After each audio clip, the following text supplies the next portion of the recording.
சண்டை செய்யாமல் தேவன் கொடுத்த இடத்தை பெற்ற மனிதனை அறிந்திருக்கிறீர்களா? பஞ்சம் வந்த காலத்தில் ஆபிரகாமின் மகன் ஈசாக்கு கேரார் தேசத்தில் குடியிருந்தான்.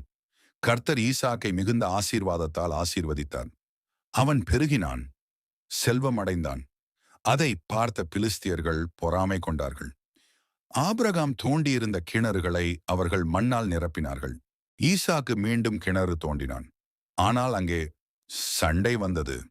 அதற்கு அவன் பெயரிட்டான் எசேக். மற்றொரு கிணறும் தோண்டப்பட்டது. அங்கேயும் விரோதம். அதற்கு பெயர் ஷிதனா. ஈசாக்கு சண்டை செய்யவில்லை. அங்கிருந்து விலகி வேறு இடத்திற்கு சென்றான். அங்கே கிணறு தோண்டினான். இந்த முறை யாரும் சண்டை செய்யவில்லை. அப்பொழுது ஈசாக்கு சொன்னான், இப்போது கர்த்தர் நமக்கு பரந்த இடம் கொடுத்தார். அந்த இடத்தின் பெயர் ரெஹோபோத். சண்டையை விட்டுவிடு, தேவன் உனக்கான இடத்தை தருவார். இந்த வேதாகம உண்மை உங்கள் இதயத்தை தொட்டிருந்தால் ஏமேன் என்று கமெண்ட் செய்யுங்கள்.